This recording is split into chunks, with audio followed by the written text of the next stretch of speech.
আসসালামু আলাইকুম। আজকে আমরা পড়ব অপরিচিতা গল্পের মূল ভাব। অপরিচিতা গল্পটি লিখেছেন কবি রবীন্দ্রনাথ ঠাকুর।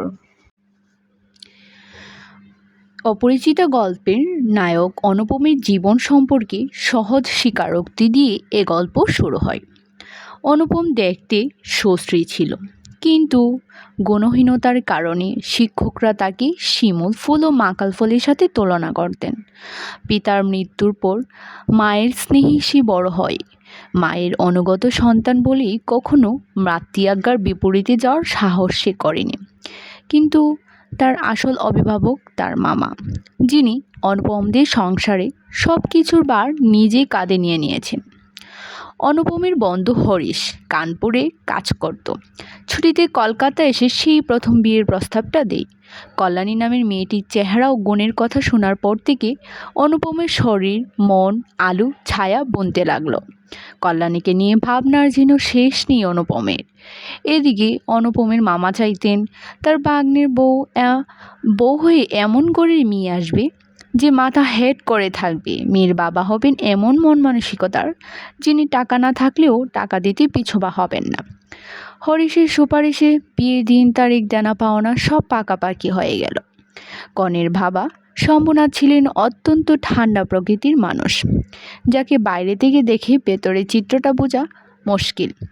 বিয়ের দিন তার পরিবর্তে উকিল বন্ধুই বরপক্ষকে সমাদরে গ্রহণ করেন, কিন্তু যৌতুকের স্বর্ণ নিয়ে অনুপমের মামার বাড়াবাড়ির রকম আচরণে শম্ভুনাথ অপমান বোধ করেন।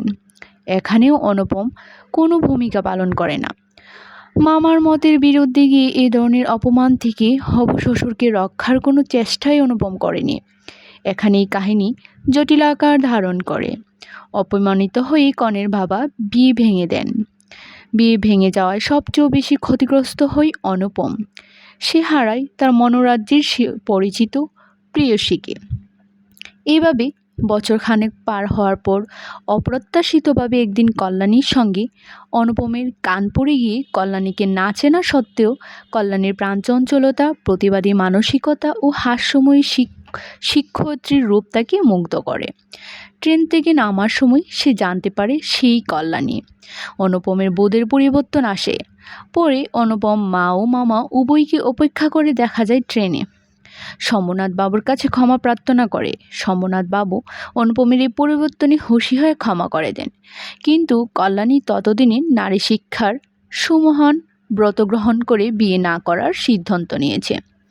তবু অনুপম আশা ছাড়ে না। কল্যাণীর আশেপাশে থাকে, তাকে প্রতিনিয়ত দেখেই সে খুশি।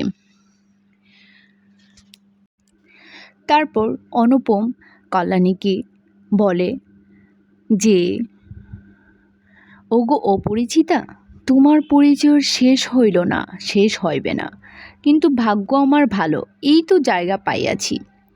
এই কথাটির মধ্য দিয়ে শেষ হয়েছিল অনুপম ও কল্যাণীর এই অপরিচিতা